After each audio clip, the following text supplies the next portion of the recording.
This is creme, creme, creme, creme, creme.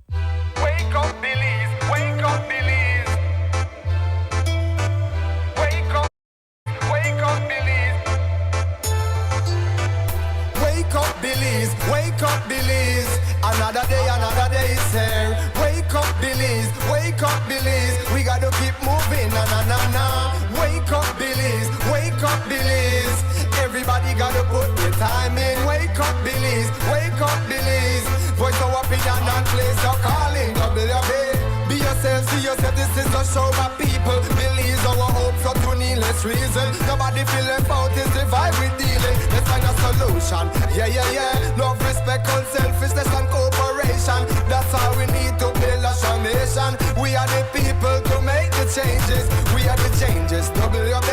And all the things that will feel happen like I got blue skies. I know we make people get victimized. Let's work together for better. We got to unite. Belize, yeah. Wake up, Belize. Wake up, Belize. Another day is here. Wake up, Belize. Wake up, Belize. We gotta keep moving, na na na na. Wake up, Belize. Wake up, Belize. Everybody gotta put their time in. Wake up, Belize. Wake up, Belize. Voice our opinion and place your calling. WB. Get up, make every day count. Don't waste it, people. Do your part, play a role, get where you need to. You can tune in from work or in your vehicle. If you got a problem, pick up the phone. Why wait till the time? Call in, it's a show with no matter even if you're at home. Just call in. WB.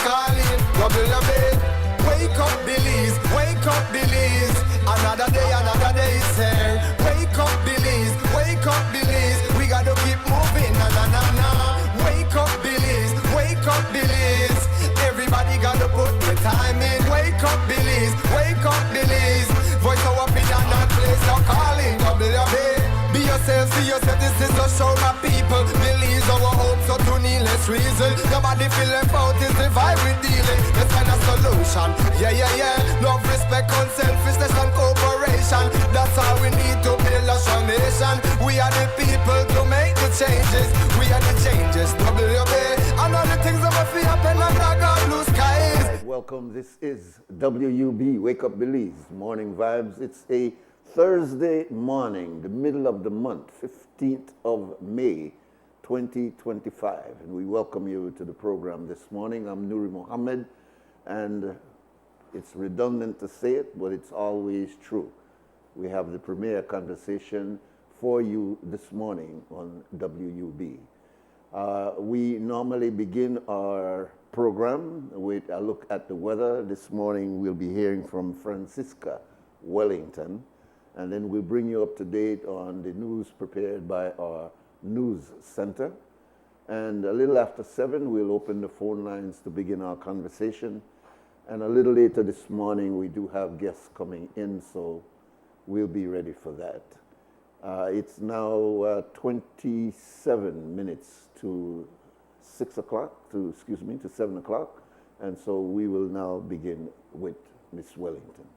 Good morning. Warm and mostly dry conditions will support sunny skies with cloudy spells today and partly cloudy skies tonight. Little or no rain will develop, and this trend will continue Friday and Friday night. Winds today will be from the east and southeast at 10 to 20 knots, producing moderate seas. High tides will occur at 10:52 this morning and 12:51 tomorrow morning. Low tides follow at 6:34 this evening and 5:22 tomorrow morning. Temperatures this afternoon will peak at 80 Fahrenheit up in the Maya Mountains, 89 along the coast, and 96 inland. The moon will set at 7:23 this morning, followed by sunset at 6:17 this evening. In the sargassum forecast, the latest satellite imagery and surface observations continue to show large quantities of sargassum over our area, and this trend is expected to continue for the next few days. That's the latest from the Belize Weather Bureau. Do have a pleasant day. The first radio in Belize since 1989, Creme FM presents the news. Informative, accurate, current information, local, regional, and international news, weather and sports. And now, the news.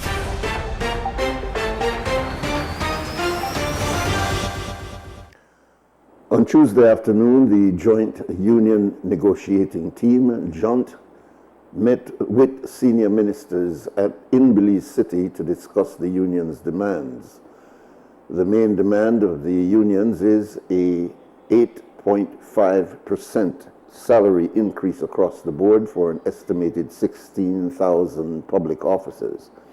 The Prime Minister, Honorable John Briceño, on Friday told the media that government may not be able to afford to meet the union's demand, as the wage bill is already at $698 million and accounts for 56% of the total recurrent spending.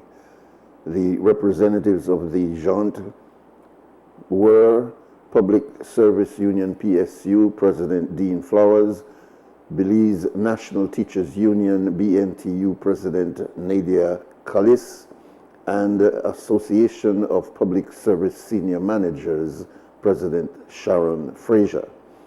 The representatives from the government were Deputy Prime Minister Honorable Cordell Hyde, Minister of Foreign Affairs Honorable Francis Fonseca, Minister of Education Honorable Oscar Requena, and Minister of the Public Service Honorable Henry Charles Usher, as well as Minister of State in Finance Honorable Chris Cowey. Following the hours-long meeting, the DPM Hyde, despite not sharing details, told the media that the meeting was constructive. He also revealed that there is a proposal on the table for the union leaders will now take to their membership, and the government ministers will now take to the cabinet. Honorable Requena added that the meeting was cordial and that the proposal was well received. He also said that the government side understands the concerns of the union. BNTU President Nadia Kalis agreed that the meeting was mostly cordial, but she said there was a point that the union leaders felt that their demands were not being taken seriously, and the tensions rose during those moments. She said that she reminded the ministers that she has a mandate for strike. PSU President Dean Flowers said that the union leaders did not waver with their demands and felt that the negotiations were successful for the most part. In police news, the Commissioner of Police, Dr. Anthony Richard Rosado, provided the media with an update on the ongoing state of emergency, SOE, which is in place in parts of Belize and the Cayo district. Dr. Rosado said that a total of 118 individuals have been detained so far, with 49 of them having received detention orders. And the main reason for that was to enable us to disrupt the criminal operations, and in order for us to give the investigators uninterrupted or impeded investigative access. Hence the reason the recommendation was made for the state of emergency. After the situation rose to a critical level, the state of emergency was activated. A total of 118 persons were detained under the state of emergency. And out of those 118, 49 detention orders were issued after thorough investigation and evidence assessment. And during the operation also, we had a total of a number of firearms that were seized. So the areas that were basically selected under the state of emergency were based on a threat level. And once it was considered to be at a critical threat level, then it was included in the state of emergency, the areas under the state of emergency. Remember, the state of emergency regulation prohibits certain things. The loitering, the gathering of 3 or more persons. So several things are restricted under the state of emergency. So once those areas fall under the state of emergency, the regulation prohibits certain things from occurring. And that is one, wakes, repasses. Any gathering of 3 or more persons. Really? It's restricted under the state of emergency. What about sporting events, for example? Any gathering of 3 or more persons is restricted under the state of emergency. Those areas that are designated under the state of emergency. Dr. Rosado also denied allegations that those detained were offered in trade of drugs and weapons in exchange for their freedom. First of all, I want to reaffirm our commitment to transparency and upholding the rule of law. Any alleged suggestion that our police officers are lenient with violent offenders is inaccurate, and it's just an attempt, I believe, to disregard the dedicated effort of our police officers and the integrity of operations. Now, many of the firearms that were seized was seized based on the interrogation and on the extensive interview that was conducted with those individuals. And based on those information, then operations were conducted. But do they then, in turn, are released even though they were detained as part of the SOE? Now, individuals are just detained. You remember, we started at 118 individuals that were detained. And after the extensive or rigorous interview, only 49 detention order was issued. Because if there's no merit or there's no, after we assess the evidential material and there's no evidence for us to keep them longer, then they are released. In health news, the Ministry of Health and Wellness has confirmed that 5 new cases of measles have been clinically diagnosed since an initial 2 cases were confirmed in April. These new cases stem from one of the initial cases. The new cases have been identified in Spanish Lookout and are linked to travel in northern Mexico, an area also experiencing measles outbreak. Director of Public Health and Wellness, Dr. Melissa Diaz-Musa, told the media that they have launched a vaccine campaign and have had a favorable response, even in Spanish Lookout, a community that has traditionally not had a favorable impression of vaccines. We have been working on weekends, going and doing home visits and trying to ensure that we capture as many persons who have not been vaccinated. So that again is ongoing countrywide. But in the Spanish Lookout community, we have been working closely with leaders. We have been getting significant cooperation and we're moving forward with them. So that is a positive step in terms of the vaccines being given in communities that we have identified as low uptake communities, including Spanish Lookout as one of the communities. So we believe that continuing to work closely with any community that has a low uptake of vaccines, that's the means that we will be utilizing, getting trust in the community, working with the community, ensuring accessibility, improving accessibility, working on weekends and trying to ensure that people are vaccinated as quickly as possible. We are also vaccinating persons who have been exposed to measles and have not been vaccinated. So we know that measles vaccine 2 doses, it's 99% effective against measles. But we do know that if you have already been exposed, but you are symptom-free and you take the vaccine, it's about 85% effective. So we're working in that circle and trying to cover many villages, trying to cover many areas surrounding these lower areas, as well as being available on a regular basis for persons who want to walk in for the vaccines and doing mobile clinics as well. So going into smaller, more rural areas to ensure that the access is there. I think that the important message at this point is that if you're vaccinated, you're not at risk. Yeah. So that's the important message. Monkey River Village, which is located at the mouth of the Monkey River on the coast of northern Toledo district, is a village of only 193 persons according to the 2022 census. It is a place most Belizeans may not have even heard of. However, The community was once known as Monkey River Tongue and was a bustling town of approximately 2,500 inhabitants, who mostly were involved in lumber and banana industry. Monkey River Tongue was incorporated as a town in 1891, but by 1981, the town was reclassified as a village, with a population having declined tremendously. What caused this drastic decline?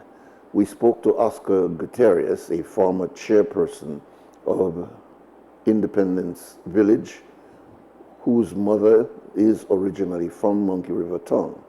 Gutierrez also touched on the topic in his book, The Tides. He shared with us what were some of the possible causes of the tongue's decline. If you read my book, I project different views from the elders, people in their 80s. So some of them think it's political.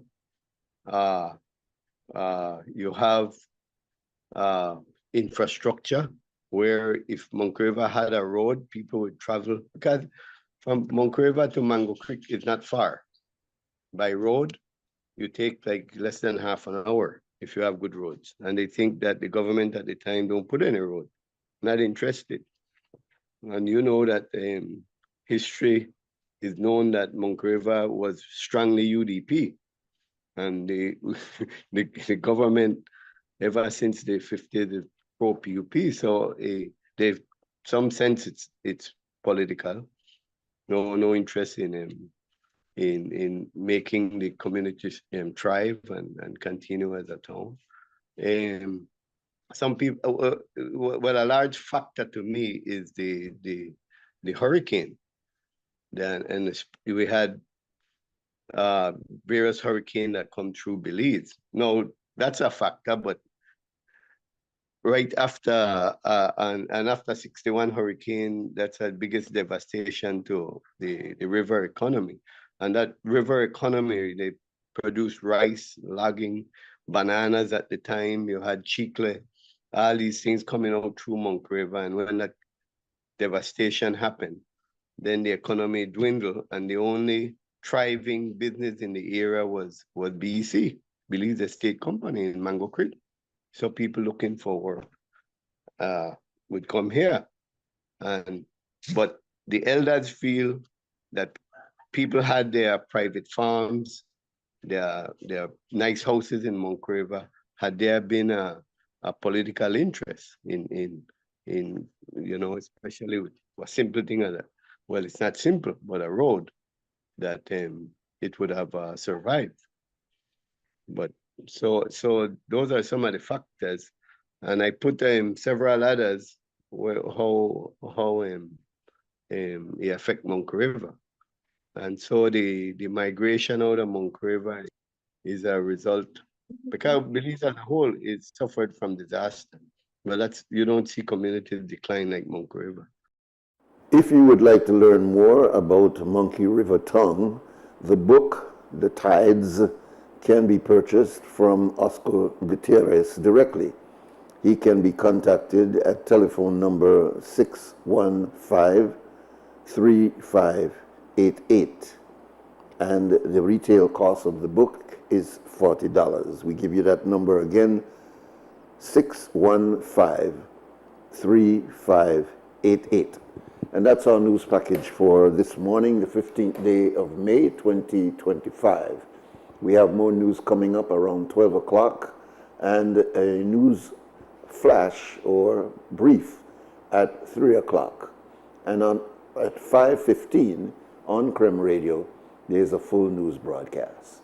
Here on XTV, we bring you the full news at 6 o'clock this evening.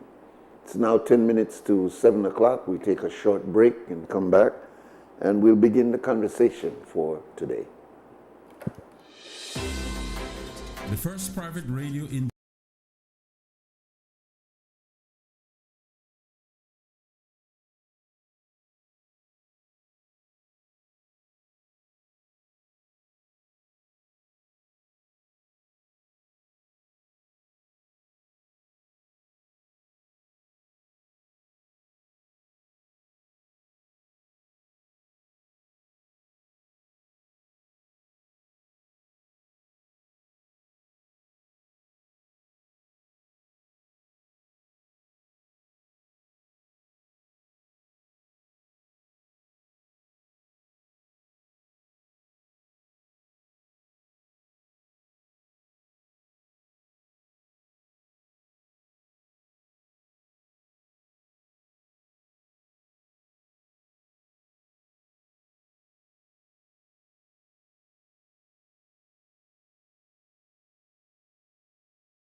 right, welcome back. This is WUB, Wake Up Belize, Morning Vibes on a Thursday morning. We'll open the phone lines now for your calls. Our number here is 280-5848, and you're welcome to call in and to share your concerns. Of course, the big thing out now is the negotiation between the unions and the government in regards to that 8.5% salary increase, of which the Prime Minister is saying immediately that cannot be afforded as a one-shop deal, but rather has to be meted out over a period of time.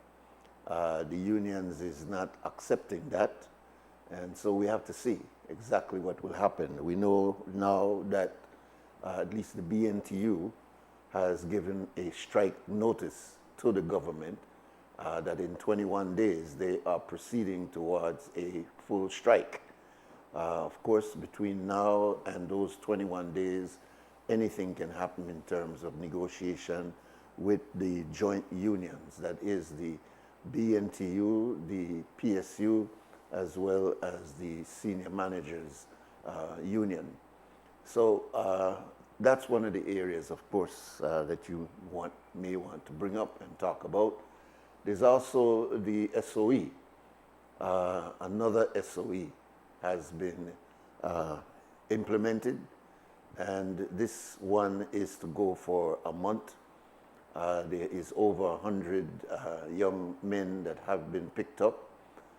49 of them have been put in the order because, as you know, there is a specific way in which that detention can take place. If the government does not follow that procedure, it opens itself up to legal repercussions. So no doubt the effort will be made for the additional persons who have not been declared in an order will take place, is probably taking place right now. So if you want to make a comment on the SOE situation, certainly you feel free to do that. There's also some massive changes taking place on the international scene. If you want to bring that up, you could also bring that up. Mr. Trump made some very profound statements in his address to the Saudi government a couple of days ago, where he made certain promises. One interesting one is that the status that existed between the U.S. and Syria, as you know, Syria was considered part of that so-called axis of terrorism. That is now being changed. The United States is now embracing the new leadership of Syria, and clearly Israel not cool with that because Israel considers Syria as one of their main enemies. Just a month or so ago, they were bombing Syria.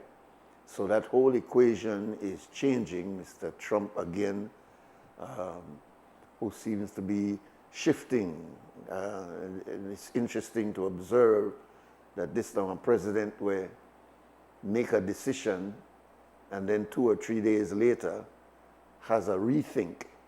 And apparently he doesn't have any problem being able to wheel his ideas back, as he saw in the case of the tariff, where we as developing countries were all taxed with this 10%. It's a tariff, it's called a tariff, but apparently this tariff is that he considers that the Americans are paying more for their importation of goods, whereas those countries are paying less for the importation of U.S. goods.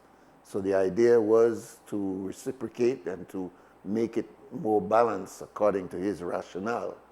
And so this 10% across the board was executed.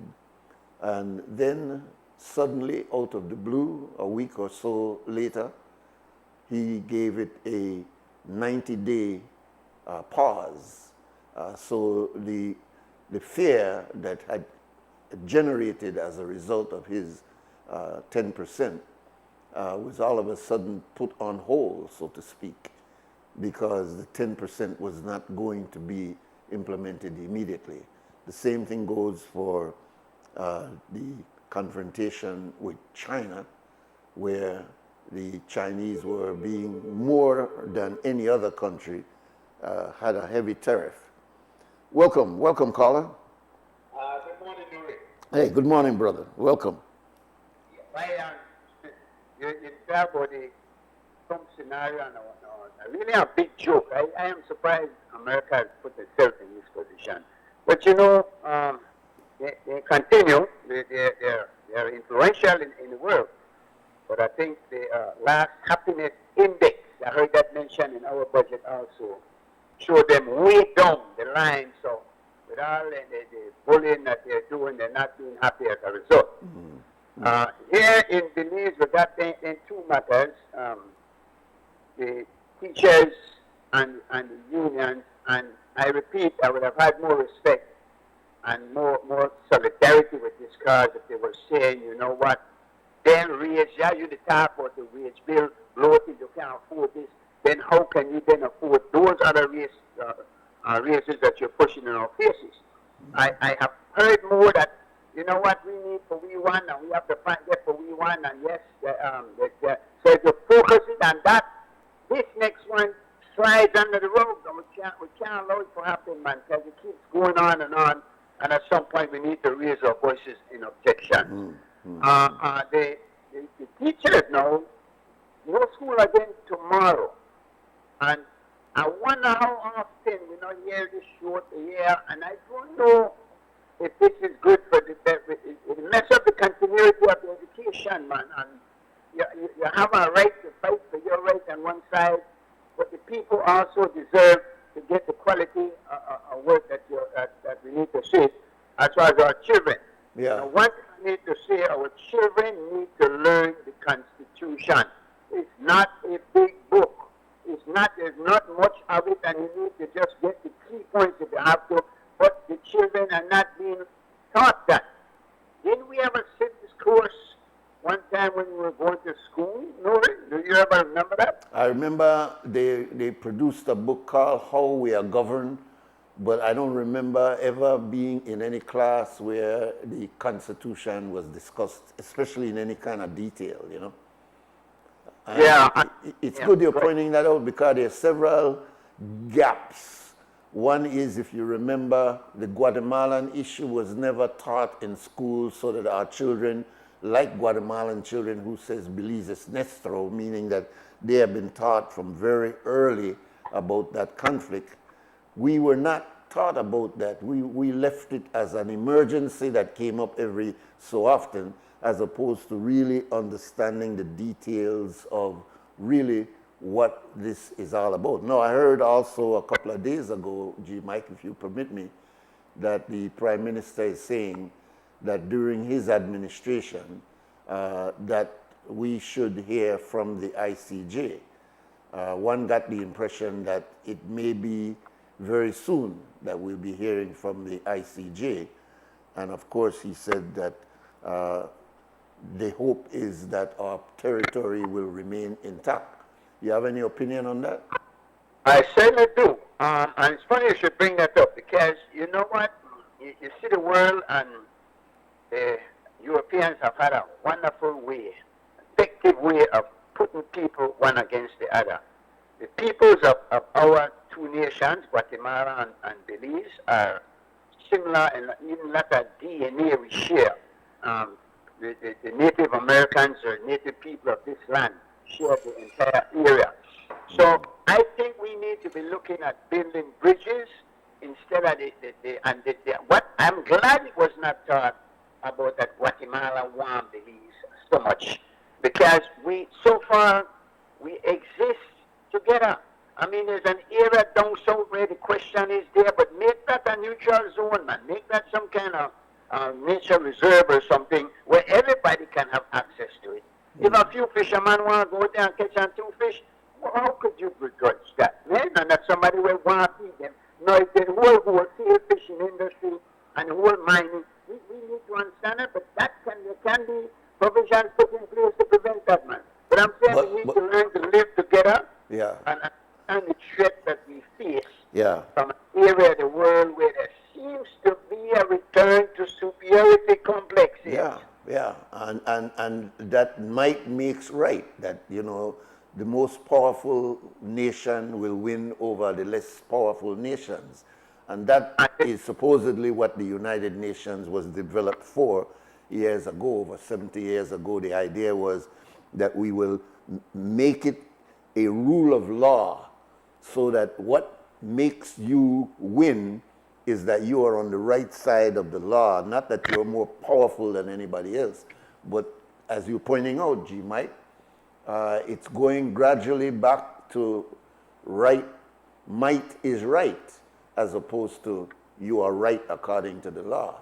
So that's a troubling situation. But the reason I asked you about, and I agree, that we ought not to let the quarrel of the European nations continue to make us conflict, because that's what it was. It was European exploiters on both sides, the Guatemalan, Spanish, and the Belize, British, Honduras, British.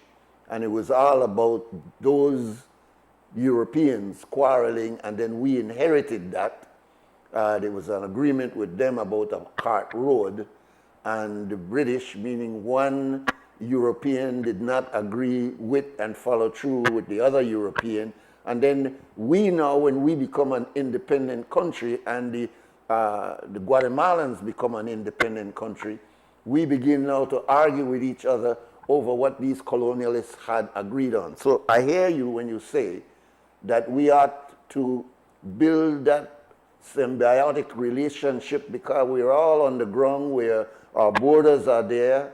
We have our DNA, because a significant amount of our people have that so-called Guatemalan DNA in our population. So we ought to be brave enough to find a new way, as opposed to depending on this loggerhead conflict. But isn't that what we've been hearing from our government all along? That they want to have a peaceful, good relation with Guatemala and not wanting to have a conflict, and that it is on the Guatemalan side that we have sensed this conflict, this aggressive posture, this we want taken over kind of posture. Yeah, well, you see what happens. Listen, we're not blind. We see exactly what is going on. So I don't know, but I never want to go too far on that, because that is a discussion in its own right. Yeah. What I see is that Guatemala has 18 million people. We have less than 500,000. Guatemala wants huge market for anything we can produce. So it makes a lot of sense that we forge a peaceful resolution. And if this is what the government has been saying, wonderful. But they're not just saying that, because as politics goes, they have to show the other side and how bad the other side is in order to highlight how good we are. I mean, it's our whole fabrication, we're not going to help it. Yeah. But you know, it's SOE thing, and we were planning a leap for ball game Friday. I know, understand that the whole south side is on SOE lockdown. And you know, this seems Nuri almost Trumpian to a degree, because when they say, all right, we're going to drop the bad aliens, only the legal ones, then they get trouble, but then you sweep. You can't sweep, and the police have to be very careful with this. But you're not just, the other day I saw a lot of crowd around the police station when they had some minors. But make no mistake either, because minors are the ones who are committing many of these crimes. So they're out there to get trouble from early. When you see all them women will search the police station, maybe we'll pull them in and ask them what a good job they're doing with these children. Because we need to hold everybody accountable now. You see what I'm saying? Just like I'm saying, we need to hold the teachers accountable, that they have to be dish out some good education to our children, and put up the interest of the children first, man. You don't get paid. You're not get rich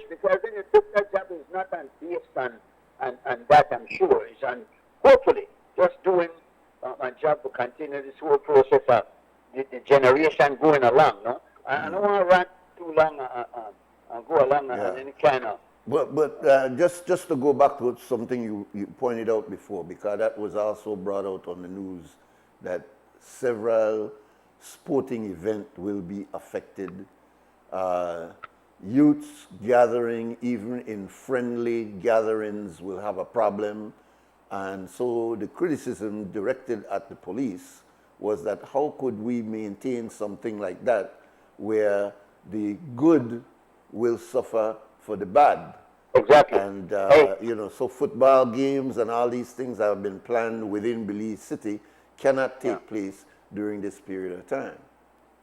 No, that's something we have to look at, because just that happening, there's a lot of good for the young people, you know, the interaction and the burning of some of the energy. Locking them up is aiming in the house will not help this cause. So I think what we have to do is balance that. So the police wants to ensure that something like this can happen without the kind of violence. But not going in front of police or police to stand up there.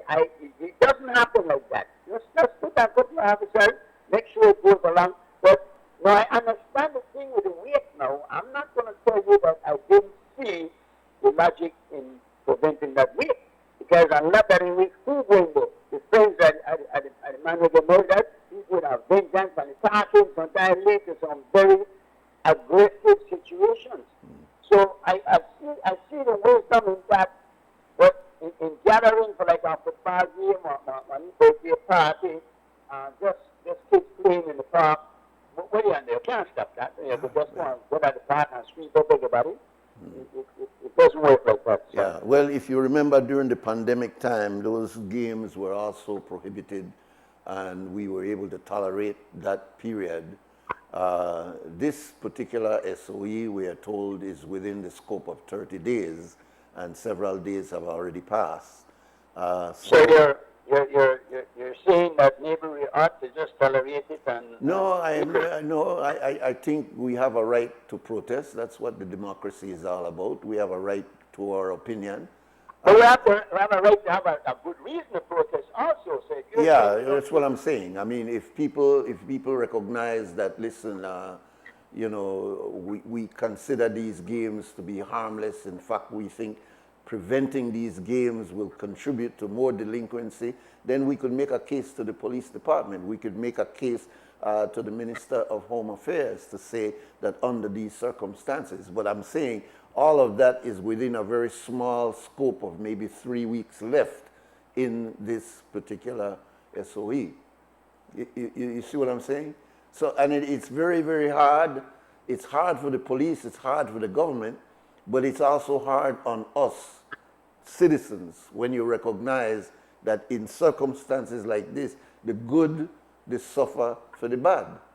You know, Nuri, we've been doing well so far. I have to say kudos to the police department. Our whole system of governance has held, if you will. But we have to be careful when we push the limits. You don't want to get too draconian in anything. You can't give the power of such. You can't just surrender all your liberty and every part of you to something where it's caused by one small group of individuals who want to stir trouble and cause problems. So we have to look at that also, because we have a right to live. I was listening to a conversation yesterday about one guy saying that somebody got footage, but he wouldn't give it up because you have to work for reprisal. And I'm saying, what about the police who have to arrest those people, no?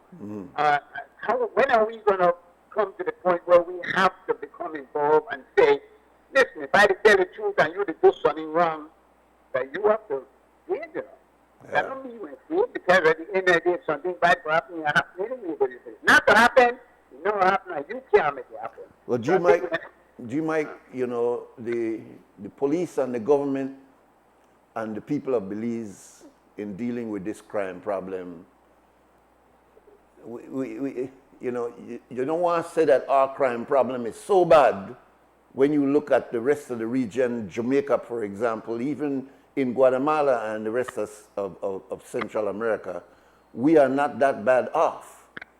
We, even though it sounds as though it's a crisis situation, we are not that bad off when we start to compare ourselves. However, there is a strong thinking, and you and I have talked about this off air. There's a strong sentiment for a Bukele kind of approach to the crime issue in Belize. And there's a... Yeah, go ahead. Yeah. I guess we might run out of time. So what I'm saying now is that we have to be careful what we wish for, you know, and what we say we want, and when we get it, it might not be the best thing for us. Now, I hear the whole Bukele argument, but I also understand, like you were saying, it is not as bad as they present it to be. Why do they do that? I don't know. And let's look at the media. If it bleeds, it leads. Anything bad, why don't we rush there? You'll get complete coverage. Yes, anything that's doing any kind of constructive, you know what? We don't want to hear about neighborhood football games and barbecue. No. We want, exactly as you said, if it bleeds, it leads. And therefore, the media also plays a role in it, because every murder, especially if it's 3 or 4 murders in a short period of time, the media begins its broadcasts by saying, on today, we've had the 4th murder in 3 days. And that is stirring up the public, you see? And then when you get to Facebook, it gets even worse. So it puts the police then under pressure that what you to do? You don't see how things get out of control, because the public is perceiving that things are totally out of control. Yet when you look at the actual facts, on the ground, it's not like what is being projected. What does it benefit us with this fear-mongering and bawling, the sky is falling and crying wolf and all of that? Listen, it happens, they have problems among themselves, but again, I agree with those who suggest let us look at everywhere else. Are they so squeaky clean? Who are we trying to impress here that we got no issues? We got issues. We need to deal with them, identify them. And a big part of it is parenting, education. Make sure we get these children taught, pointed in the right direction. You just left them out there, helter-skelter. When helter-skelter, you want to get helter-skelter. You can't solve the crime problem in this country or any other country with just police action. That has been proven. By the time you get to that point, it's too late. You can't. That is the last resort. You've got to do a lot of working, as you say, with parents. You've got to work on that education so that people can see that I can live a legal life, I can get a job, I can move forward. Government has a lot to do with creating that environment. But if you allow this level of desperation and hunger and frustration to develop, then that bleeds into crime. Then you put your police into that kind of position, you know? Not even just to develop, to be perceived as developing, and then you react to that and start developing policies to match something where a world vote might happen, and you know. So I'm saying, don't let us move forward, accentuating the positive, and do what we can to eliminate the negative. Yes, sir. Things are bad out there in places, so we can put our resources there. It doesn't have to be in huge raises for people who are already making lots of money. Compare what they make with what the people on the street they make. It's a vast difference. And how you so greedy? What do you need? One next house, one next boat, one next room, one house? What do you need? We the people need a better way of life. Let's put our efforts there, no? Respect everything. Thank you very much, G. Mike. Our number 2805848. You might have some opinions on those areas that we touched, or you might have opinions on other areas likewise. 2805848. We do have a guest coming in a little bit after 8, a very dynamic woman who has a very strong history, and we'll have a good conversation with her, and we'll open up the phone lines likewise. So 2805848 if you have any area that you would like to focus on this morning. Just to continue on what I was saying about... Yeah, welcome, caller. Hello, good morning, brother. Yeah, good morning, my brother. But I know when it comes to transparency, where will we rate this government? When it comes to transparency and getting information, instead of always have to leak documents, they come out of it. Where will we rate this government? When it comes to transparency.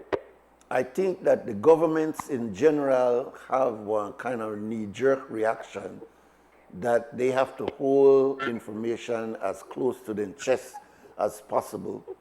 That is the reason why this Freedom of Information Act was put into law, because it's very difficult to get information from government.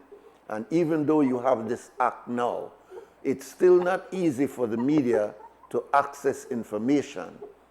Media personalities like Mose, like Marisol, like Jules, have to depend on insider information to come out. And then when it does come to the public, it looks as though government was doing something in secret.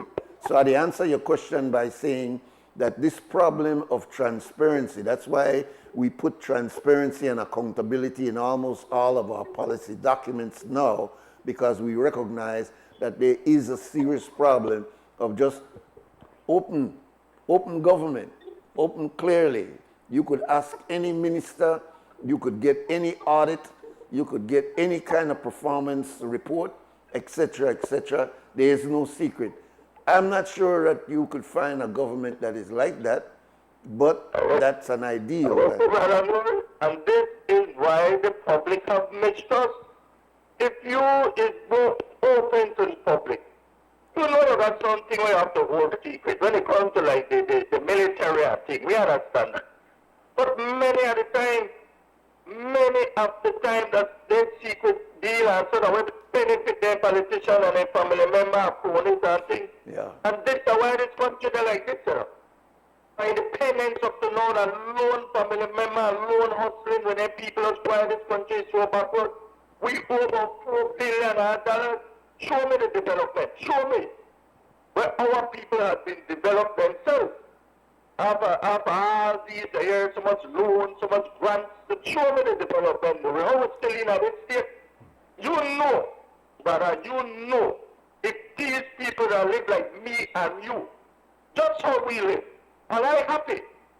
You know how far advanced this country would have been? Yeah. Like my brother Ghana, one of the Caribbean country, they are showing me some pictures. I think it's Dominica. How wonderful that place developed. Every country in the world has more money. But you have to show me where buried far away gone, you know. Many of these money, enough, but where the money gone, but what kind of development there? Yeah, but Carla. People say they do a road job, you know, over the same project. It's how you manage with money. It's getting it clear in our mind as citizens that are for we money. And it's getting it clear in the minds of the government that they are responsible to us for our money. We need to get that clear. It's not clear. I'm telling you on the ground, it's not clear. And that's why we go to governments and their representative with hat in hand, they beg, because we don't think the money that for we think the money that for them. So that very mindset is something that we have to break, and we have to break that through education, through educating our people as to what their citizen rights are. Then, when it comes to the management of our resources, my brother, we have put so many laws in place. We have this rule or law that says that government cannot spend X amount of dollars unless it goes to the House first and get it clear. I believe it's at 10 million. You can't get over that unless you are making it clear. Then we have all these bodies which we have created to ensure that there is no corruption. We have an integrity commission. We have the FIU. We have several of these other regulatory laws that have been put in. And why were they put in? Because of our complaints 30, 40 years ago that there was lack of transparency, lack of accountability. But here in 2025, we are still complaining about the same issue. That's what these teachers are saying, that they went into the books, excuse me, they went into the books and they can see where government can afford to pay them 8.5 increase. And so for government to say, no, we can't afford it, our wage bill is too high, we're not in a position to do that, the first thing people are going to say, but how are them people out there with our CEOs and cab secretary, how you could raise for their salary and you can't raise and adjust ours? The problem of what the question you asked, are we transparent? Are we accountable as a government? The government will say it is. That's what the whole budget was about. When he read the budget and all the accolades of what is going on in the government right now and what the government is paying for, will be challenged by the debate. But how many representatives are in the debate to be able to challenge the government's budget?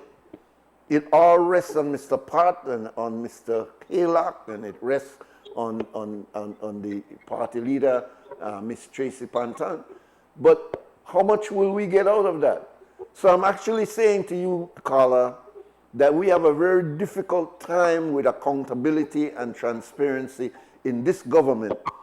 And it is not necessarily only because there is a game being played by this particular political party, but the way the system is set up.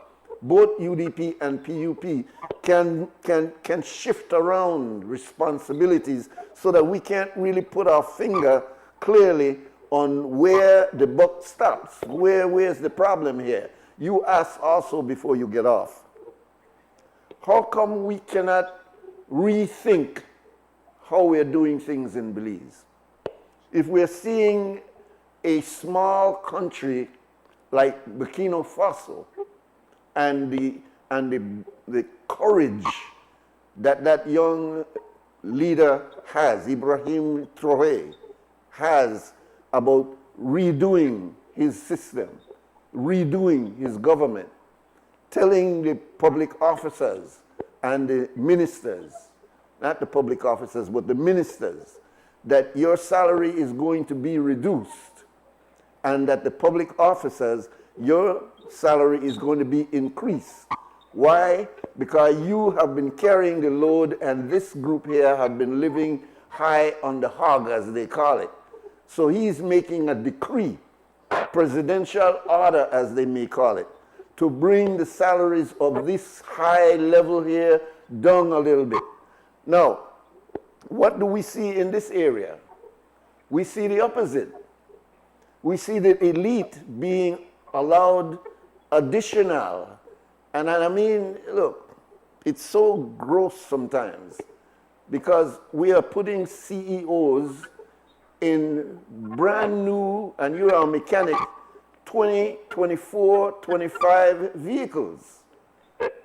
All right? Whereas you are a mechanic and you know that if you get a good working Ford, you would pay far less for that Ford that will run you for 5 years if it's well maintained, and you don't have to be in a no fancy vehicle. But that's not what we've been doing, not just this government, but umpteen years. We are providing this elitist form, and we are maintaining this elitist form. These CEOs don't need to be riding around in 2020, 2023, 2024 vehicles that are high maintenance vehicles, very expensive vehicles, and cannot do anything better than a very good Ford, a very good affordable Ford that will be far less than these $100,000 vehicle. But can we change? Yeah. Also, yeah. the Prime Minister complained about the wage bill, but they are responsible for the wage bill. Now then they do the hiring and hiring and hiring. So we need to complain the wage bill high, that you are the one that created, because many of these people, when they do put their political people in it, Look them political people. I don't want to find out who that is CEO in the Ministry of Defense. Who that fella is Usher. I don't want to know who he is. And I guarantee, I don't know, but I have guarantee they're close to someone of the ministers or so, some family member, and that's how they catch me knew it. We got very talented people in this country, but they don't get no opportunity back. They don't where you know that who you know, and it happen over and over. Many of the time the young talent go abroad, we lose them because they don't get the opportunity that one set of people in this country to get the opportunity. Well, let me educate them, spend thousands of dollars, and they don't get no way in this country. let me throw this at you. Let me throw this at you before you go, because we have to take the time check now. Is this something that is just happening, or is this a mindset that we've been dealing with since independence? You hear me? I'm asking you, is this something where they happen currently? You're the talk about this particular CEO for defense. Exactly my point. Exactly. So, and they can't say all of them do. They complain with one another. all right. But who wrong not make one right, and they continue to do it. So how do we correct that? We go through an exercise now with changing or adjusting or amending our fundamental laws, which is the Constitution. Do you believe that what the PCC is doing now and the recommendation that they will make to adjust the Constitution, will that solve the problem of our governance when it comes to accountability, transparency, etc.? Or will it just be a window dressing and a continuation of the same old thing? It has to.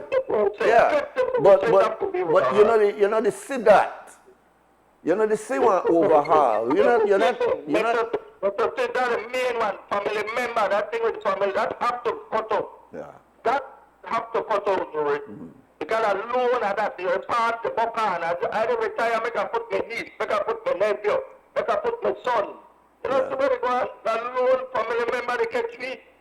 Yeah. Just, and this are not like they're going to know, we'll be on level playing field. They don't worry about the rest. We'll put your brother there, we'll put your sister there, we'll put your uncle, niece, nephew, wife, husband, that's how you go. And it blatant. We're playing field, right?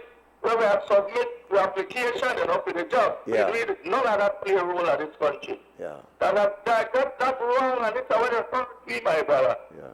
We don't, the people at the bottom, well talented, they don't got a name like they rest, they ain't got a big time name, but they don't get no opportunity. I know of a case right now, a young doctor, and I could tell, I don't call the name and so because they try to work out something. He's been working 1 year now, and hasn't gotten a pay yet. What? 1 year, and hasn't gotten a pay yet. And my family members, so I could tell you. Oh. Now, how you expect this young brother to live? Yeah. Serious, I tell you, they try to work for it, they go through so much ministry, and then get involved. This brother don't get a pay yet. Like same, the father so have to help out, because the brother not get no pay. Young doctor come back, do internship, everything, and hasn't gotten a dollar yet. 1 year. And I'm telling you serious thing. No, that's serious, brother. Serious. That's serious, yeah. You take care, brother. All right, brother. Yeah, it's working 1 year as a doctor without pay. It's 7:35, and so we start now for 2 cents cam with Brick City, and this is sponsored by Fort Point Security.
welcome back. This is WUB, Wake Up Belize, Morning Vibes. It's a Thursday, the 15th day of May, the day that we remember the Nabka, the destruction of the Palestinian state by the Israeli invaders in 1947. And we'll talk about that a little bit later on with our guests. Welcome, caller. Hey, Brother Nuri, good morning. Salam alaikum, my brother. Wa alaikum assalam, and welcome, brother. Yes, sir. Brother Nuri, I want to touch two things real quick, if you give me the permission, right? Sure, sir. One, I want to touch about the issue with the current situation in our country right now, and how it just, get out of hand to the highest level. Brother Nuri, when it comes to crime in a free country, Brother Nuri, you can't want to control crime, and the police department is the peacemaker. You understand? You have to create a body of people from each and every neighborhood who can relate and communicate with the street, who know about the street, who been in the street. Because one time the police play the peacemaker, Brother Nuri, what happens is that the job get half done. The proof is there in the past.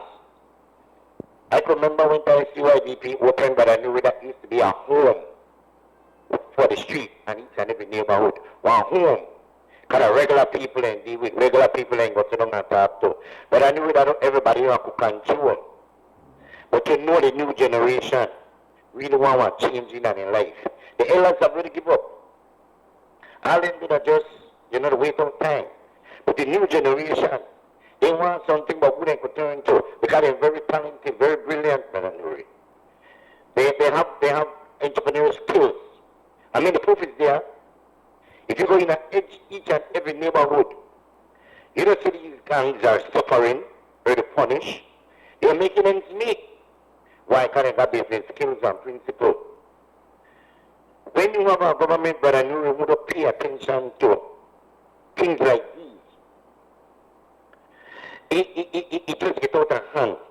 You remember one time, a couple of years ago in the past, but I knew it, your crime rate gone down. You see for 6 months, no crime now happen in 8 months, 9 months, sometimes 1 year, everybody clap and cheer and happy. But I knew everybody have to do their part.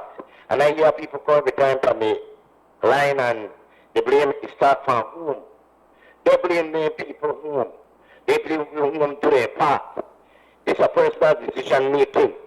When teenagers reach a certain age and they believe they know everything. And struggle is a reality that they have to face. Because by the end of the day they become a breadwinner for their generation. You see one time you get a job, Brother Nuri, how things work out. That every single one of these brothers you could bring to the table. But you got a new generation. Policing yesterday, sports supposed to be at the highest level. Education supposed to be at the highest level. Healthcare supposed to be at the highest level. But I knew enough time these brothers and their fancy clothes go and brag and boast about certain accomplishments when they do, but when you go, you know the dark side of the reality. It's not like that. I know I do it every day, but I knew yesterday one of the heartbreaking things touched me yesterday, or a feeling come over me yesterday when I see some of these elders, these public servants, when retire, but I knew have placards close to bodies. Some of them could walk, some of them in a wheelchair. And these people are the people one time who was in control of society. Each one of these elders you see out there, yesterday, have kids at the highest level when it comes to education and position in the society. And you mean to tell me they have a partner saying, Granny, out there to fight for and leave it money? You know one of the program one of the seniors they tell me they have? One garden program. She can bend down. Back garden, backyard garden. But anyway, the BNCU, the bar out against the piece of the cake will disappear. Because every time the party change, the cake gets smaller and smaller because you have to put smaller because you have to share it because each party promise. Live for promise. If these politicians from both sides will pay attention, Brother Nuri, like how they pay attention when it comes to election, how they put their 110% in the neighborhood. You know how great of a society we will be? Now, in reality, what happened to the youth say when they're involved in a gang? What happened to them? What do they? They need to create a body, Brother Nuri, that can communicate with the streets. They need to bring a body that could get young mothers out of the condition of what they in. You know what I'm saying? They need to bring a body to get some of these kids. You know what I'm saying? Who need the education. I never said they don't have bodies, but with any interest. That is 8 to 5. They don't know how to it. You talk hardly at the president in Africa. Because by the end of the day, loyal to it, Brother Nuri. When you're not loyal to your people, this will be the result. This will be the outcome. This will be what society we are living in. Every day people get up and wait to hear which next body drop. People take on their phone to crime scene. People take on their phone to beat fireball. People take on their phone to when people get in a brawl and turn down there. But people take on their phone to show some of the positive things when it happening. You know, like a Timmy Stamp, Olga Garden, you know, Titi Gombara, you know, sticks. I walk in a meeting that day by accident bringing people in. And let people to try hard. But for them continue program when they do, they must come out and beg the people that will have the money to do it, the resources to do it. When they have bodies that can do it. When they do it, I tell you right now, no, they want greed. We have no society. They want greed. We have a hunger society, and we have a society that is in control. They are greedy. Everybody want to eat some food. That is the reality we face every day. Why do you think the temperature change? Why do you think the climate change? Take everybody over there. They want spiritual thing. But I know we look at tell something. We have a lot of empty fields out there. We could have been park. Some community don't have no park. You know what I'm saying? Simple things like that work. You know what I'm saying? You go to the health center and these hospitals, they face doctors and nurses who can't talk English. You go to a job site without nobody here to work because they don't want to work for their living money because they make more money than when they're offering in the streets. You go in some of the community and it's dirty. But you can make these people clean up their own community. Now in reality when you live, but by the end of the day, no boy anyway, the best is yet to come.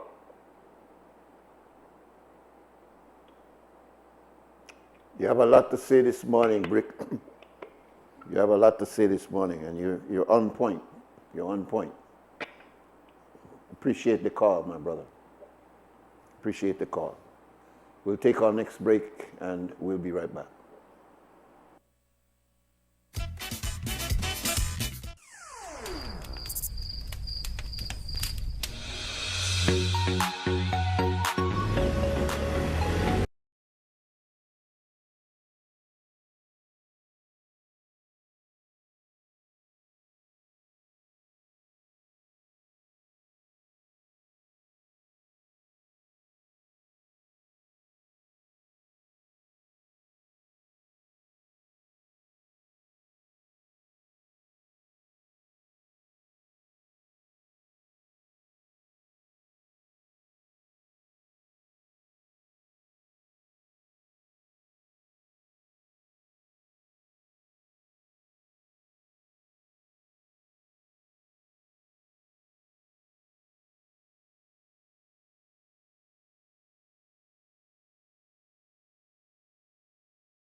All right, welcome back. This is WUB, Wake Up Belize Morning Vibes. We've had some very good calls this morning.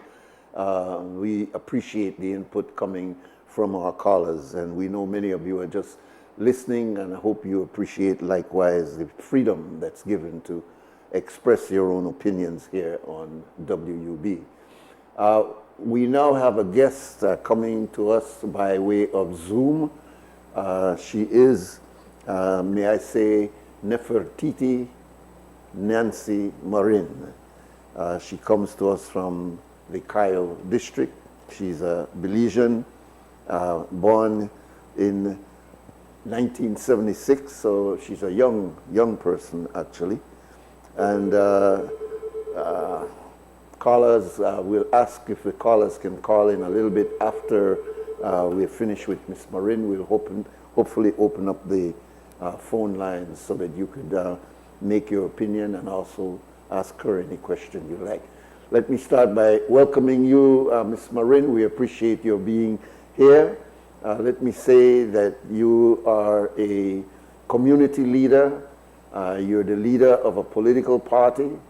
You're also an entrepreneur, and we'll get into the Ostrich project a little bit later on. But let's start by introducing you. Maybe you could tell us a little bit about yourself, your background, and bring us up to date for those who may not know who is Nancy Marin. Good morning, Nuri. Good morning, Belize. I think you did a wonderful job. I'm especially impressed that you called me young. I haven't been called young in such a long time, Nuri. Thank you. Yes. Well, you do look young, very young. I'm a Belizean farmer. I like to identify myself with farming. I grew up on a farm. I am an entrepreneur and yes, a leader of a political party and an activist. Yeah. So that is basically who I am. Yeah. Just a simple person trying to do good. You have give us a little bit of the background of your political involvement, because I always remember you as a kind of an entrepreneur also in politics, in the sense that one would have wondered how come you did not become a part of the two major political parties, since you were very active in the Cayo district going way back. How come you didn't become a UDP or a PUP? Well, I actually was. When I was in high school, I used to campaign for people like Ainsley Leslie and Dan Silva, people like that in the Cayo area. And then after I graduated, I did join the party under the Musa Fonseca administration. But under that administration, the PUP became something that I didn't believe in when they started privatizing and moving from a socialist party into more of a capitalist, completely right-wing. And I didn't believe in that. That is not why I joined the party. So at that point, I realized that I didn't fit in. And then I contested a convention that proved even more that it wasn't the party that I joined. And so with that break of political ideology, that was a break with me as well, because I chose to remain true to my ideology and to my belief in that Belize can be a better place than what they were showing me. All right. So I decided to form my own party that is truly center-left and remain true to my ideology, even if that means it would take me another 20 years to get into power. I feel I'm young enough and have the energy for the wait. Yeah. Well, I stand corrected. I didn't know that you had gone through that political process in the PUP. So you got discouraged because of their moving away from their socialist ideological center. Is that what you're saying? And you thought that they had become more capitalist and more privatized focus? In 2021, I had written a letter to an infamous letter to Minister Fonseca at the time, explaining to them that the pyramid economy that the party had formed would be disastrous for our country. It is putting a strain on the foundations and the working class, and that it would destroy the party. And my words were prophetic because shortly after, they had to leave office, and they left for quite a while. But then I had rejoined under Briceño when he asked me to run for a convention in Cayo Northeast, which was an area I didn't know. Did it for the party, and then they proved that they were disingenuous. And then I completely left them. I see. So it was an internal disrespect that you felt besides just your ideological thinking then? I was hopeful when I rejoined. I was hopeful that that John Briceño would bring it back to the socialism that it was, which was naive of me. Seeing the type of business person that he is, it was naive to think that it would go back to socialism. Well, give us your overview then of how the national government have been dealing with this nagging issue of poverty and inequality that we've been struggling with since independence. What has the government not done, and what does the government in fact then needs to do in order for us to get over this issue of poverty and spreading inequality? Yeah, I believe, I want to believe that they're doing the best they can do within their reality, upon their levels. But I believe that it's not what the country needs. We'll start from the indicators that they're using with the GDP, indicators that the Prime Minister seems so proud of. Using the GDP indicator is not a real, it's not real when it comes to looking at the economy of the people. We're not looking at, they miss a lot. The GDP tells us what the country is producing, our gross domestic product, what we're producing in products, in services. It tells you that, but it doesn't tell you what families are eating. It doesn't tell you who is benefiting. It tells you we're importing so much, we're producing so much, we're doing wonderful. It doesn't tell you how it trickles down. And because of the pyramid economy that they formed, that the PUP formed and the UDP continued, there's only a small sector of society that is benefiting from that. We have a lot of entrepreneurs that are producing, and the government is not doing what they're supposed to be doing. For example, they should be creating demand for the products that the private sector is producing. We're producing, but we're not selling, first of all. Government, I think they put into effect a law that said that the government should be procuring 20% of national products. They're not doing that. And we haven't asked them in the media, and the public have not asked them to show us that they're doing that. So they're bragging about something first that they didn't create, and something that is not a complete indicator. Another example is when the GDP measures, I don't know, for example, construction. They're measuring the infrastructure of the country. We're producing a lot.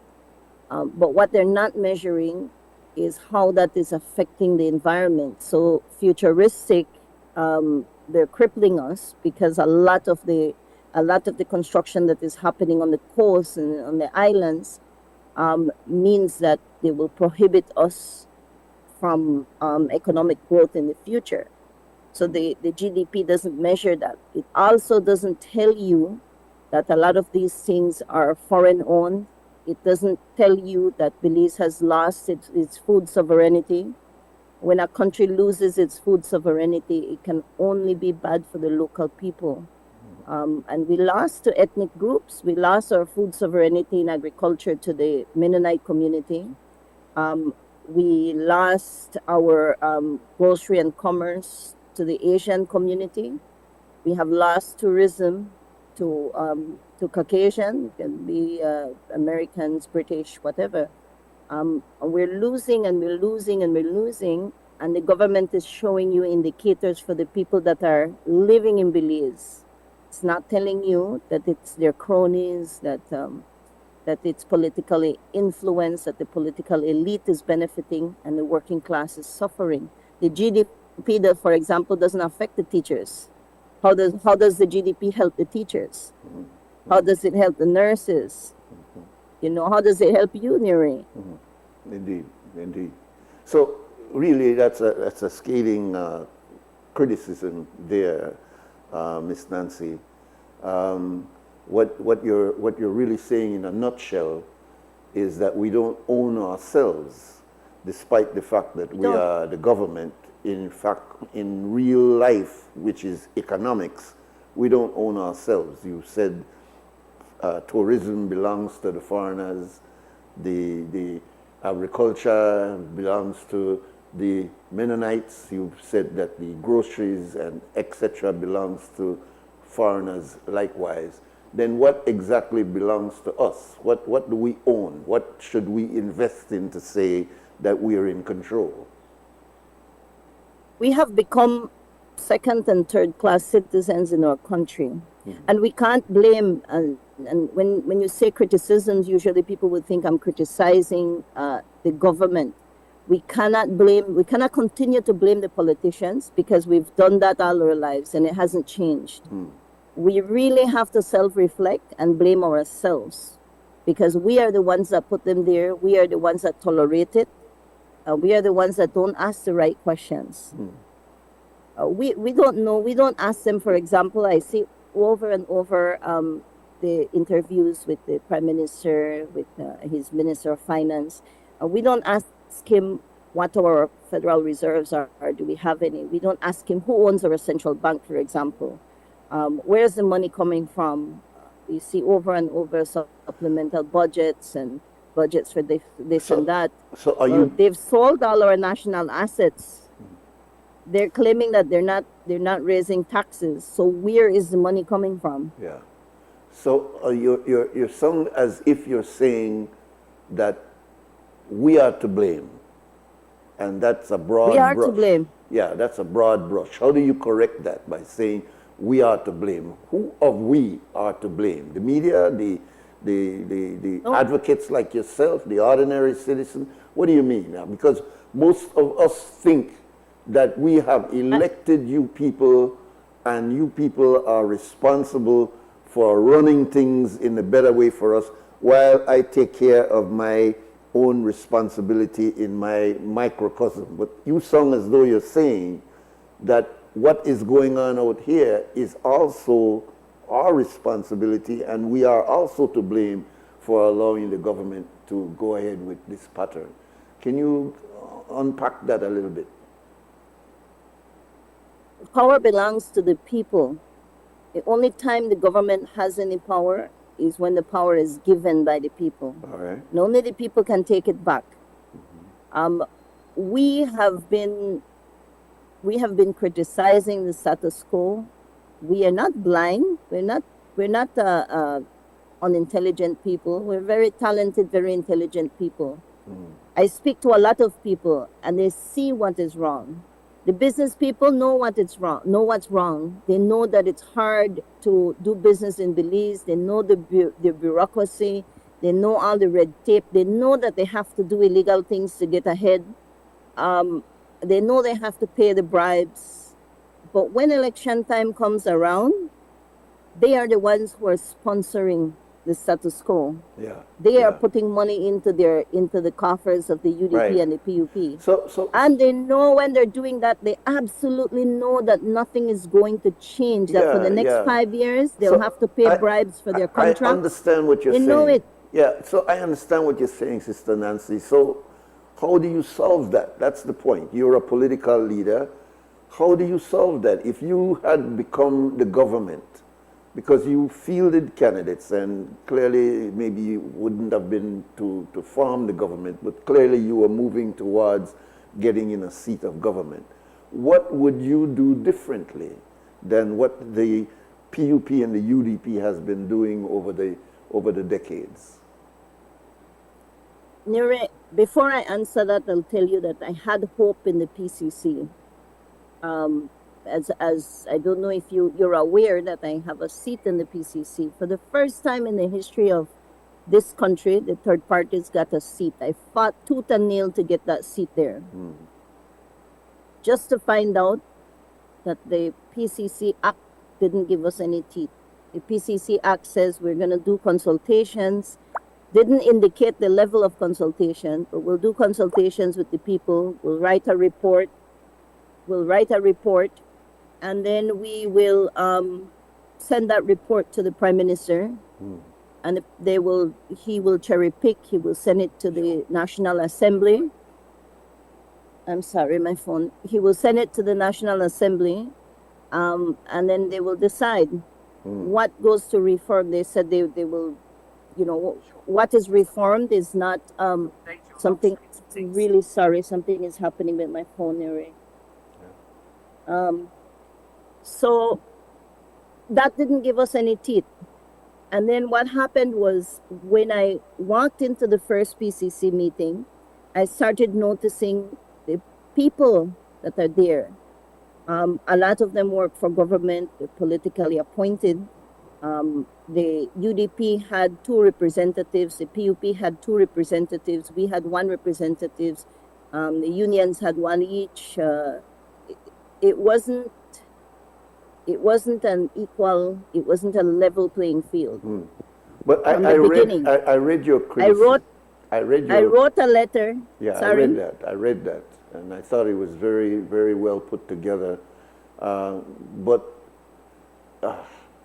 You know what I'm trying to get, Ms. Marin, is that we are all very critical of the process, but we could stay in that critical mode about government, or we can be more proactive in making suggestions as to exactly what government can do differently to get different results.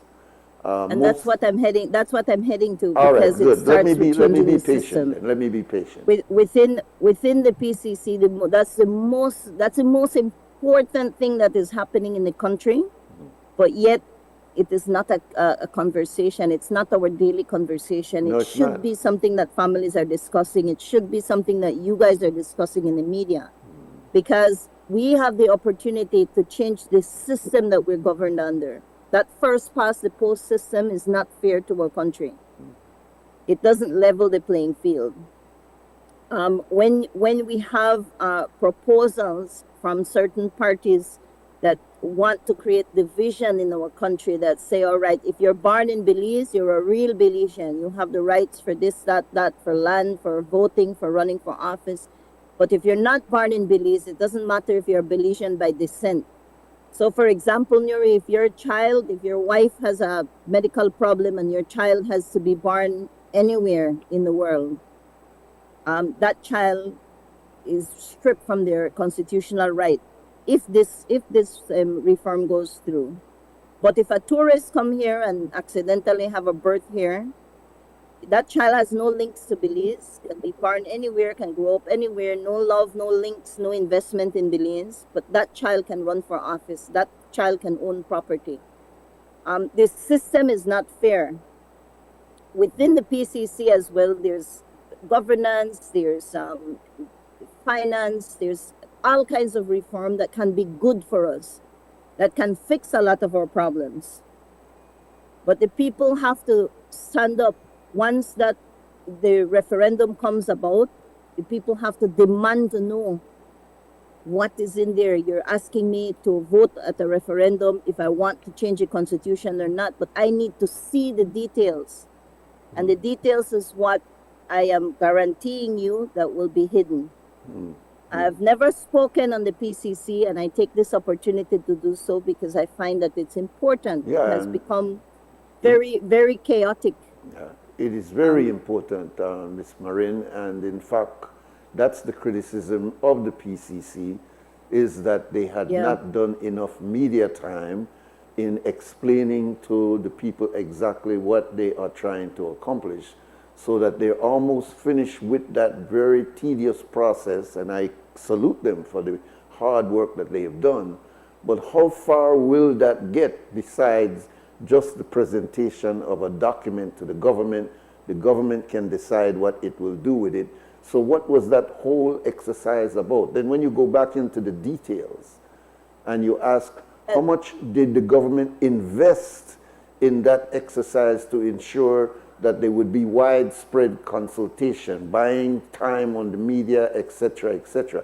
So when I read your statement, which was very well put together, a very honest criticism of the process, I can see exactly what you're saying here.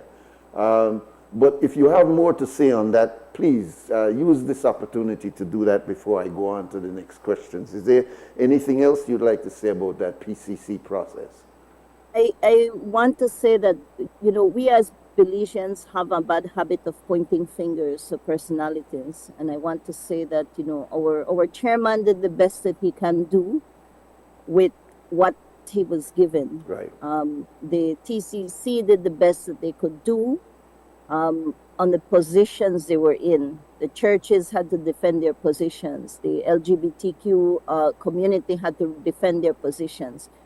We cannot continue to blame personalities and to have personal issues with each other.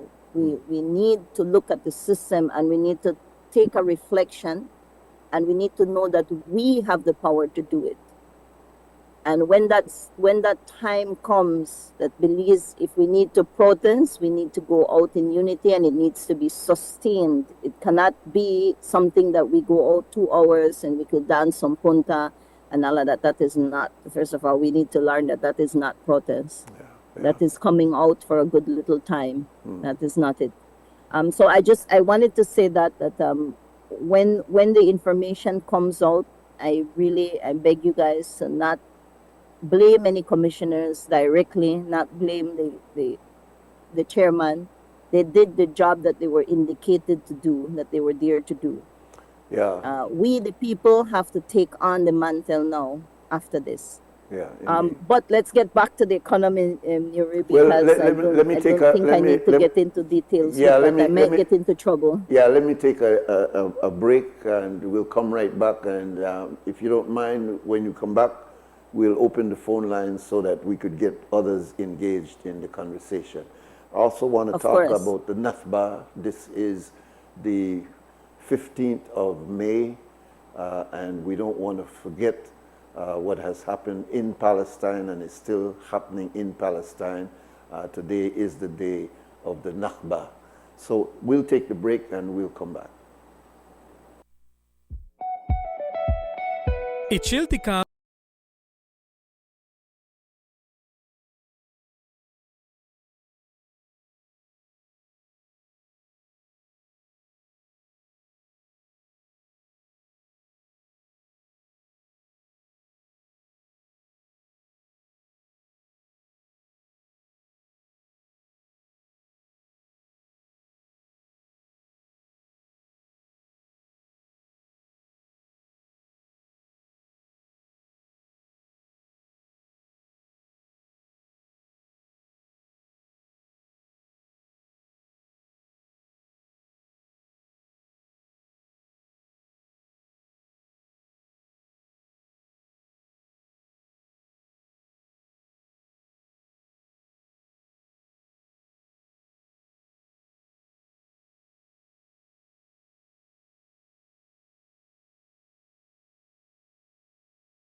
right, welcome back. Our numbers here, 280-5848. We're open the phone lines now. We're talking to our guest, Miss Nancy Marin. And Miss Marin, thank you. Thank you for being here, and thank you for expressing yourself as you have. I know that you are of Lebanese ancestry, and you have come out very strongly on what is going on in Palestine. In fact, if I'm not mistaken, maybe 2 or 3 months ago, you had the Palestinian representative visiting Belize as your guest or the guests of the government, but we see a lot of photo ops with you and he. Can you talk about your concerns about what's going on in Palestine? Give us a little bit maybe of your background in this area, and talk about the fact that today, again, is the recognition of what took place over 70 years ago with the NABCA. Yeah, today, well, first of all, let me go back. Yes, I did host the anti-apartheid department of the Palestinian Liberation Organization. They were a guest of the Belize People's Front, actually, and we facilitated meetings with the government for them on their request. I am of Lebanese descent. The war in Palestine does affect Lebanon and affect families that we do have in Lebanon. But I'm an internationalist. And what is happening in Palestine and what happened 70 years ago, which we commemorate today, is a travesty. 70 years ago, people became refugees. They were sent out of Palestine a lot, and the thick of the war started. War doesn't happen overnight. It happens sometimes through centuries, as this has shown us. It's sad to see the world looking at Israel destroying Palestine, at the genocide, at the apartheid that is happening, and really do nothing about it. We're sitting around and we're continuing life as usual, and we have innocent children dying. We have a whole ethnicity, a whole people, a whole nation dying and starving. It's sad. I stand up because I care. I know that whatever happens in the world affects us all. It can happen. Can happen here, can happen anywhere if we allow it to happen in one nation. We are one people in the eyes of God, and I truly believe that. And so that is really why it's a humanitarian thing that I stand up with Palestine for. Yeah. So your political party is not necessarily attached in any way to the Palestinian struggle? We signed an agreement. I don't know if we had sent that to Krem, but we did send out a press release saying that we signed a bipartisan collaboration with Palestine. So we assist. I also sit on the Latin American anti-apartheid solidarity movement. So we do work with them. Our party members are very much involved. We sit on their meetings and their town halls, and we get direct information from them on a daily basis. Yeah. We're also assisting with trying to bring lecturers from Palestine to lecture in UB about the Palestine and the Middle Eastern studies. Yeah. So we are the people that are trying to help organize and educate. Okay.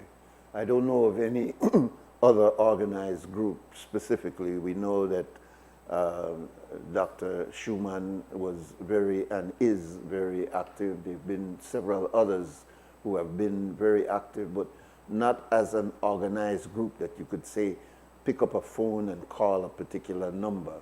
So it's interesting to hear that you as an organization, as a political party, have an actual structured relationship with what is going on in Palestine. As I said, we didn't have any of such except for the government, the Ministry of Foreign Affairs, of course, and its relation, and then the fact that the government of Belize took the position that it did some days after the massacres started after October 7th.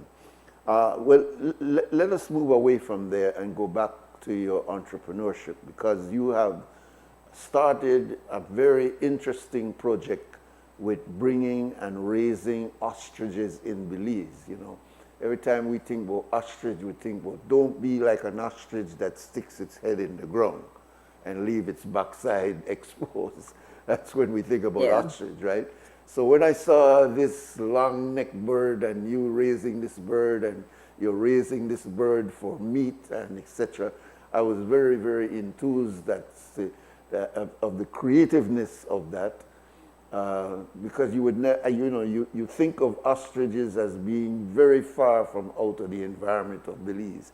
Tell us a little bit about that project and how has it been going, and let's expand also to the other products that you're bringing out of the oil of the ostrich. Let's start with, why did you get into ostrich raising?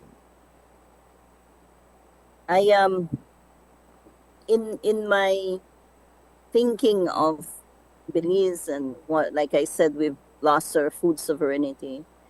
During COVID, I was thinking, you know, what else can we do? And I had applied before that. My struggle with ostrich has been exactly 12 and a half years. So before COVID, I had applied, it didn't happen. But during COVID was when it sank in that, you know, I felt the heart of Belize, and I felt we're alone. And we need to think out of the box to see what we... So I decided to go back and try again the ostrich. And I decided then that, you know, life is unpredictable. The economy is fragile. And at that time, it definitely was. And I revisited the thought of ostrich and how many things we can do with ostrich. And it just made sense. I grew up on a cattle farm, so I know cattle. I know that industry very well. And I felt like cattle will be on the downfall, and it's showing, because that is what is happening in America. I knew that ostrich was a healthier red meat, and it can easily replace beef. And it should replace beef. It's healthier for human consumption. It's healthier for us. It's a little bit more expensive, but as we grow, that can be managed. But with the ostriches, you use the meat, you use the leather, you use the oil, you use the feathers, the eggs, everything about the ostrich, even the bones, even the manure we're using on the farm for fertilizer. So when I tell you everything can be used. Is it being marketed? Can somebody go and buy some ostrich meat? Yes, we have the ostrich meat now. We serve it at the restaurant, so you can actually order something and taste it before you take it home. Okay. We sell the eggs. We're now creating the incubation center. It's almost done. We're days away from that being completed.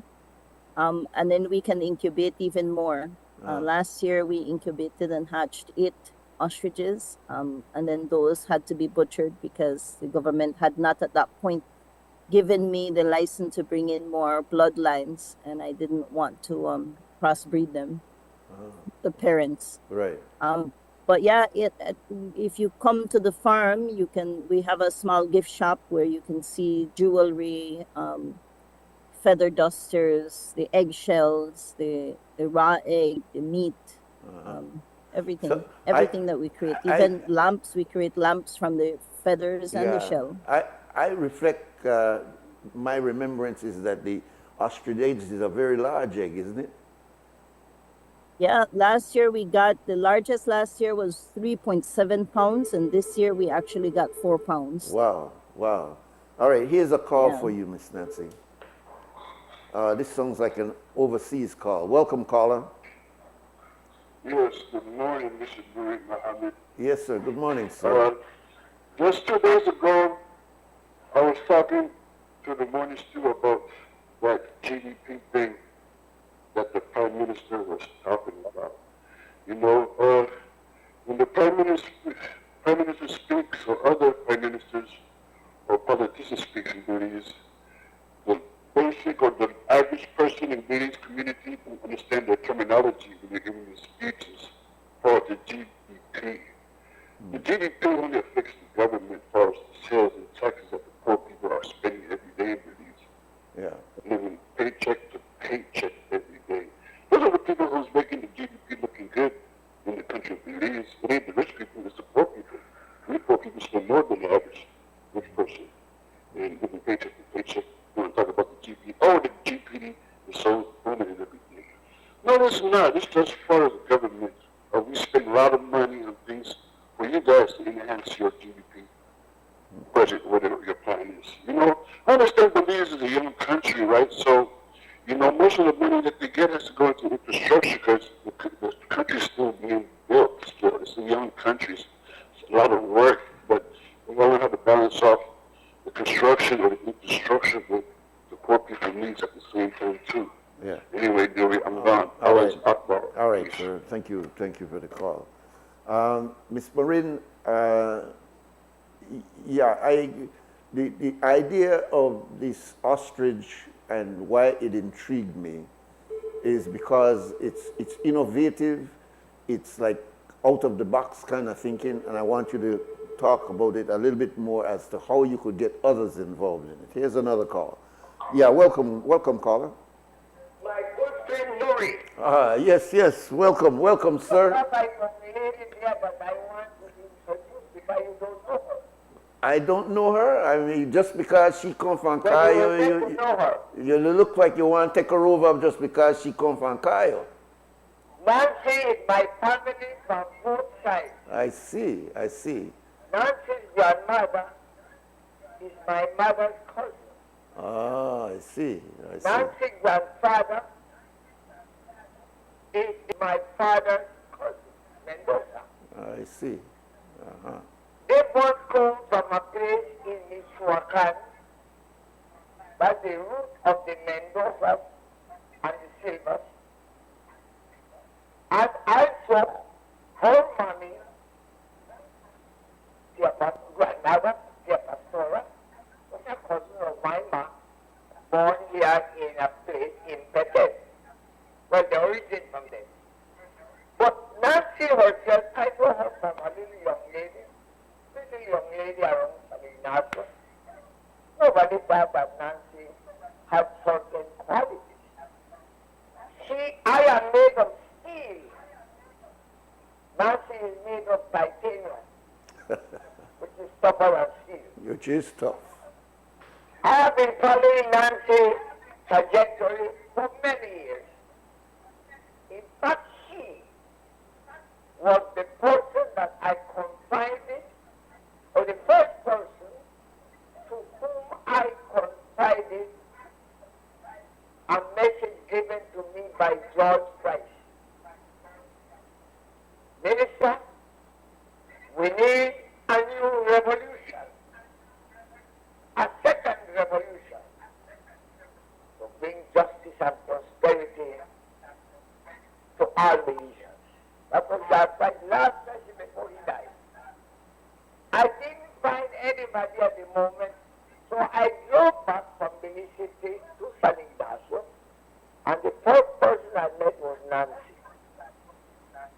I said, Nancy, I want to tell you something. You will be the first to hear this message that George Price gave me. We need a second revolution to bring justice and prosperity to all Belizeans.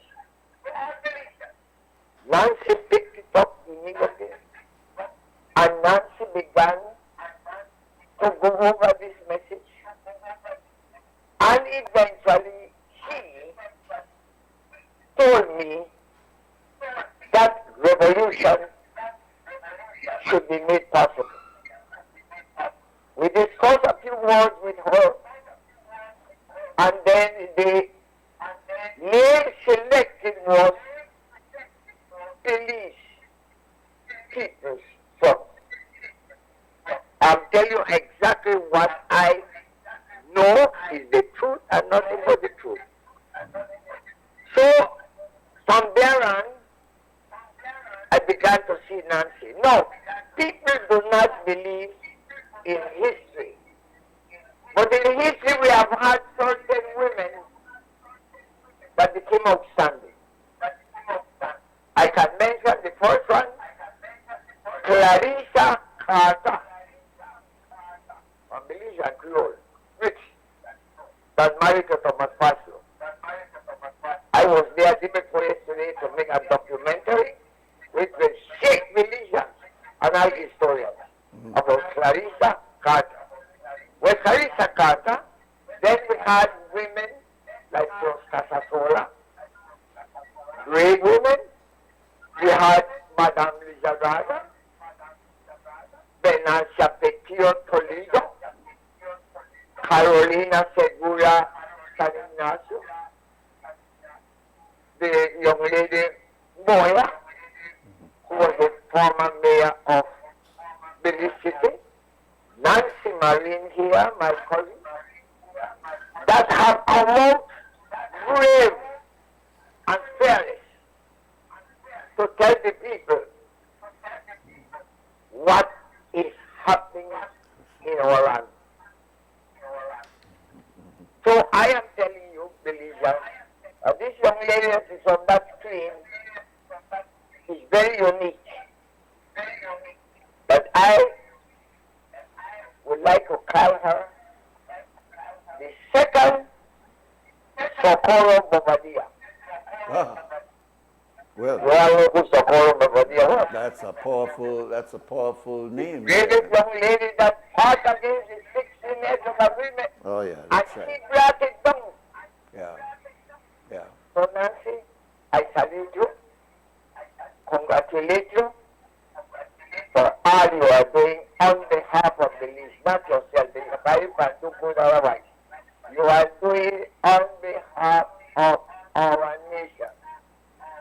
Yeah. So let the Belizean people know who is Nancy Juan Marie. Thank you very much. All right, sir. That's why we invited her here, because she's an explosive personality. I don't think she's well known by the entire country. Tell me, Nancy, I'm not sure if you heard that was Don Hector. Were you able to hear what he was saying? No, I couldn't hear Oh, my anything. I'm goodness. sorry. I'm hoping you'll repeat. Well, there's an old saying that maybe when people are telling you all these good things, maybe you should take some sun and put it in their mouth so that they wouldn't make your ego get out of control. But basically, he was bigging you up as an unusually talented personality. He gave a story about his last conversation with Mr. George Price, who told him there's a need for a second Sorry, revolution. conversation what? And that he met you when he came down from Belize City Hello? back to Cayo. You were the first person that he met, and he told you about this conversation that he had with Mr. Price about the need for a second revolution that would bring about justice. And it wasn't long after that that you pursued your own effort and started your political party. And he ended he said a number of things. I'm only skimming the top of what he said, that you are the second Bobadilla. I don't know if you remember Bobadilla, that was a strong personality during the Heads of Agreement. And he says that you are at that level of outstanding personality. Thank you. Yeah. I think the only other person that knows Mr. Price's words of needing a next revolution was, aside from me, was Mr. Hector Silva. Mr. Price did say, I think shortly before or shortly after he got ill, that the country needs a revolution. Indeed. of justice and prosperity for his people. Yes. That's And true. do you And have, it have was you under that mandate that we created the BPF, but we don't your often party? talk about it. Yes. Do you see any progress being made by the present government in Do I addressing see that what? need? Sorry, I can't. It's cutting out a lot. Ah, all right. I'm asking if you see any sign of that in this current government working towards that realization of justice and prosperity for the people of Belize. No, I don't think the people of Belize is the top priority or concern, and that is a sad situation. I see a lot of nepotism. I still see the corruption seeping in to this administration. I am guilty of being silent about it. I just didn't think that the people are ready yet for what my party has to offer. Yeah. And that's why we decided to not have contested the elections. This last but election. I definitely dream of a different country that I want to live in. I dream of a country where we can be safe again, where we can walk the streets, where I can meet children playing marbles on the street and hanging out without having to worry. I dream of a country where my daughters and my son can go camping and canoeing like we used to, safe, because I think our children are not enjoying the beauty of our country like we did. And our population is small, and it still can be controlled, but the political will is not there. They're not willing to do what it takes to be able to curb crime, Hold on, sir. to be able to make sure that families can meet their responsibilities with education, with health. All right, hold on. That I don't see it. Yeah, Nancy, we have the last call for you this morning. Welcome, caller. Make it short. We don't have that much time. Sure, yes. Yeah. Okay, greetings in the name of Allah Nuri Muhammad, brother Nuri Muhammad. Salam alaikum. Sister Nefertiti, I just want to congratulate you for what the presentation, very excellent, and the best registration in Belize as for the people's voice. And the most important topic I like you mentioned is that the beautiful country of Belize is almost 90, in my opinion. I have voiced in that opinion many times. It's almost 90 or more percent foreign owned. So sometimes I always wonder when you say spend your money in Belize, keep your money in Belize, how can you keep it in Belize when everything, the where the money they make is foreign owned? But I'm so happy to hear from you. Thank you, Brother Nuri. All right, and thank you very much to Adam Ramadan. Did you hear his comment, Nancy? No, all right, sorry. we got a real problem here. I'm sorry. He was again bigging you up and congratulating you for standing strong. And, you know, the fact that you made mention that the country of Belize is not owned by Belizeans and is still foreign owned, you know, resonated with him, and he's glad to hear somebody else has that opinion besides himself. I'll give you a final word, Miss Nancy. It's been an interesting conversation. You're very straightforward. I appreciate that, and your vision is very broad. So let's give you a final word this morning. I want to thank you, first of all, Nuri, and your team for having me, for inviting me, and for all the good topics that I think are necessary and should be spoken about more often than we do. I want to thank the listeners, the callers that called in, and I want to encourage people. I know sometimes we watch the news and we get discouraged. I turn it off a lot of times, but I want to encourage them to reflect and to know that we're not victims, we're not powerless. We have the power to fix it. We just need to start raising our voices. We need to start coming out and being our brother's keeper. You see something going wrong, try to help the situation. If I see somebody on the highway and they look a little lost or a little sad or whatever, I stop and I ask, what is the problem? Do you need help? And we all need to start doing that. It's more than just politics. It's us learning to be our brother's keeper. We start from there and start having the right conversations. That's the kind of country I want to live in. Indeed. Hope other people can agree to that. I agree with that. And I thank you very much for being with us this morning. You have so much more to say. So we will hook you up and again down the road and get some more of your enlightening opinion on what's going on in Belize. And I leave with this idea that you said we can fix this, because many of us are walking around without hope and thinking, boy, this thing gone. Gone. It's slipping, but gone. So I'm glad that you encouraged us again with the idea that we can fix this. Thank you very much, Nefertiti, Nancy, Thank you. Maureen. Good. All right, we'll take our next break, come back and close up.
All right, we thank you very much for being with us today, the 15th day of May, 2025. We'll be back here tomorrow, God willing, inshallah, to continue the conversation on Friday. We already have our guests lined up for tomorrow. One of our guests will be the Honorable Louis Zabani, and we're also expecting another guest, another esteemed guest in the latter part of our program tomorrow. So look forward. We hope that everything will be going well and that we'll be able to be here. That's why we always say, God willing, that we will be here to conduct the program tomorrow, or to, what you may say, navigate and manage the program tomorrow. But we want you to be here, and whenever you miss our show, you can always catch it on Facebook, you can always catch it on YouTube, and for those of you who sometimes are not able to catch the show in the morning, or you only catch a part of the show, you can see the repeats on Facebook as well as YouTube. It's 8 minutes now after 9 o'clock. We thank our brothers and sister on the morning stew for giving us this extra 8 minutes this morning. So thank Larry Guerrero downstairs, Christy Flowers upstairs, and Mr. Clifton Lewis all around. And of course, thank you for being with us, and those of you who called in likewise. Belizeans, stand strong and stand firm and do the right thing. For now, we gone.